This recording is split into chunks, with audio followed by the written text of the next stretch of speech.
তাদের জন্য বাংলাদেশ ডুবিয়ে যাচ্ছে। নমস্কার বন্ধুগণ, আশা করছি নতুন একটা ভিডিও নিয়ে। তো বন্ধুগণ, আজকের এই ভিডিওতে কোনো রকমের মিমস, কোনো রকমের ফানি বা কোনো রকমের কিছু আমি আজকের এই ভিডিওতে শো আপ করছি না।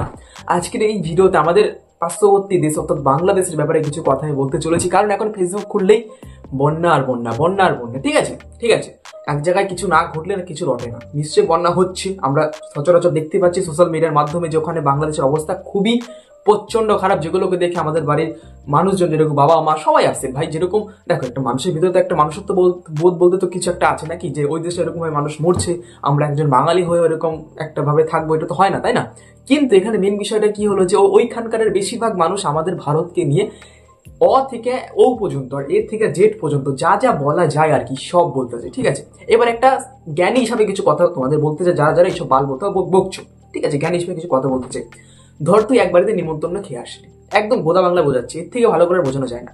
ধর তুই এক বাড়িতে নিমন্ত্রণ খেয়ে আসলি, একদম ভরপেট তুই খাওয়া দাওয়া করলি, হাই লেভেলের খাওয়া দাওয়া। ঠিক আছে, ওরকম সময় ফট করে তোর বাড়িতে এক টোপলা মিষ্টি চলে আসলো।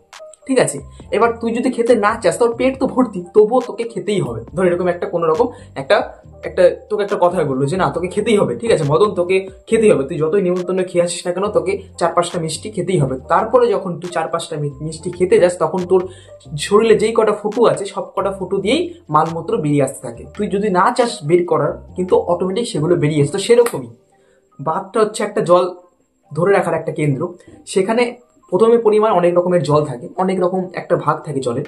যখন দেখে যে না এই ভাগটার উপরে চলে এসছে, বাঁধের ওপর দিয়ে জল চলে যাচ্ছে, যেরকম তুই একবার খেয়ে এসছিস তার উপর দিয়ে তুই খাইছিস, তাহলে তুই ঠিক থাকতে পারবি। তো সেরকম বাঁধের উপর দিয়ে যখন জল বইছে, এতে বাঁধটা ভেঙে যাবে।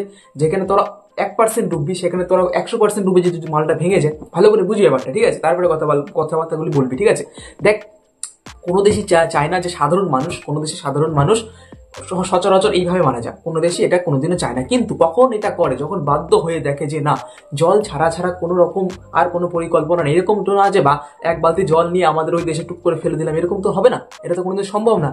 যখনই দেখেছে যে আমাদের সরকার যখন দেখছে যে না বাঁধের উপর দিয়ে জল বইতে শুরু করছে, এতে বাঁধটা ক্ষতিগ্রস্ত হবে এবং একটা সময় এরকম আসতে পারে যে বাঁধটা ভেঙেও যেতে পারে। আর একটা দেওয়াল ভেঙে যাওয়া মানে আস্তে আস্তে গড়বড় করে সব ভেঙে যাওয়া। ঠিক আছে, তো এটা হচ্ছে বিষয়। হ্যাঁ, তোরা বাদ দিবি ভাই, বাদ দিই, কোনো রকম আমাদের কোনো সমস্যা নেই, বাদ দিবি, খুবই ভালো কথা, বাদ দিই। ঠিক আছে, 40 কিলোমিটার দূরে বলে তোর একটা বাদ তৈরি করবি, প্রবাসীদের কাছ থেকে টাকা চাচ্ছিস, তোদের দেশের জনসংখ্যার কাছে টাকা চাচ্ছিস, তোরাও যারা ইউটিউবার তারা টাকা দিবি। ঠিক আছে, খুব ভালো কথা ভাই, এখানে কোনো রকম কোনো সাবসিডি ব্যাপার নাই, এটা খুব একটা ভালো উদ্যোগ। কিন্তু এইভাবে কোনো দেশকে না জেনে শুনে এইভাবে বলাটা আমার মতে যেটা হলো যে উচিত না। ঠিক আছে, এটাই আমার জাস্ট বলার ছিল। দেখ, যে কোনো দেশ চায় না যে কোনো দেশের সাধারণ মানুষ মরুক। ঠিক আছে, এটা হয় না কোনোদিন। ঠিক আছে, যখনই দেখলো আমাদের ডিভিসি যে জল উপর দিয়ে বইছে, তখনই তারা বাধ্যতামূলক জল ছেড়ে দিতে বাধ্য হলো।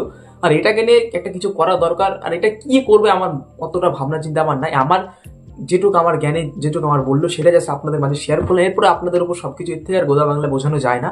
যে সত্যি কথা বলতে আমি ওয়েস্ট বেঙ্গলে বাস করি এবং আমরা সচরাচর সবই খবর পাচ্ছি ফারাক্কাতে বাঁধের উপর দিয়ে জল বইছে এবং সেই ধরুন যেখানে 1% জল ছাড়ার দরকার সেখানে 5% ছাড়ছে, আমরা মানছি ছাড়ছে, কিছু তো করার নেই। তোরাই বল যে তুই যদি একটা তোর কলের যে জল আছে, কলের জলের সামনে তুই যদি একটা ড্রেন কাটিস, সেখানে যখন দেখবি যে ড্রেনটা ভরে গেছে, তার উপর দিয়ে জল বইছে, তখন কি করবি? তুই সাইড আরেকটা ড্রেন কাটবি।